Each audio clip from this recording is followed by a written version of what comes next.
गांव के किनारे एक छोटा सा घर था। उसी में 10 साल का आरव अपनी माँ के साथ रहता था। आरव गरीब था, लेकिन उसका दिल बहुत बड़ा था। दिन में वह स्कूल जाता और शाम को गांव के आम के बाग में माली की मदद करता, ताकि घर का खर्च चल सके। गांव के बाहर एक पुराना पीपल का पेड़ था।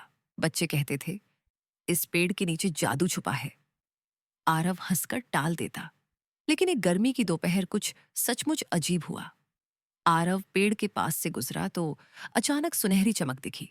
उसने देखा, वहां एक अनोखा आम का पेड़ था। उसकी पत्तियां पन्ने जैसी चमक रही थीं, शाखाओं पर सुनहरी धूल थी, और उस पेड़ पर सिर्फ एक ही आम लटक रहा था, बड़ा सुनहरा, जैसे सूरज की रोशनी को अपने में समेट लिया हो। आरव ने मन ही मन सोचा, अगर यह आम मैं बेच दूं तो मां की दवा और मेरी पढ़ाई दोनों हो जाएंगी।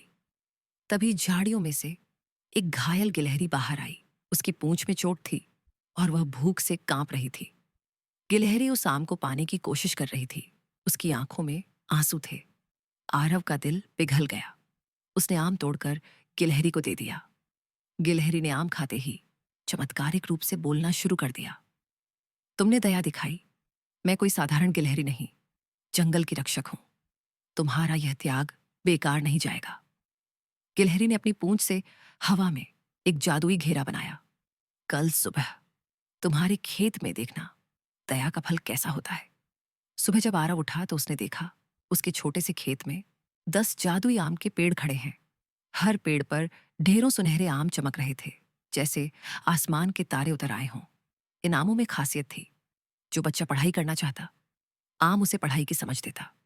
जो बीमार होता, आम उसे ठीक कर देता। जो गरीब होता, आम उसे काम और साधन देता। आरव ने लालच नहीं किया। उसने आम पूरे गांव के लोगों और बच्चों में बांट दिए। गांव के लोग चकित थे।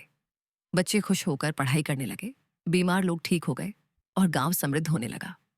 जंगल की रक्षक गिलहरी फिर प्रकट हुई। उसने कहा, आरव, तुम्हारी दया और सच्चाई ने तुम्हारे गांव को जादुई बना दिया। याद रखना, लालच जादू को तोड़ देता है, सच्चाई और मेहनत उसे बढ़ाती है। आरव मुस्कुराया। उसने मां को दवा दिलाई, अपनी पढ़ाई जारी रखी और गांव के बच्चों के लिए स्कूल बनवाया। उस दिन से गांव के लोग हर साल दया और सच्चाई का त्योहार मनाने लगे और बच्चे सीख गए, असली जादू दया और मेहनत में है। इसीलिए कहते हैं, जब हम बिना स्वार्थ दूसरों की मदद करते हैं तो जीवन हमें जादुई इनाम देता है। अगर आपको ये कहानी पसंद आई हो तो लाइक जरूर करें, और ऐसे ही और प्यारी कहानियों के लिए हमारे चैनल दादी माँ की अनमोल कहानियों को सब्सक्राइब करना ना भूलें। फिर मिलेंगे एक और नई जादुई कहानी के साथ। तब तक के लिए अलविदा।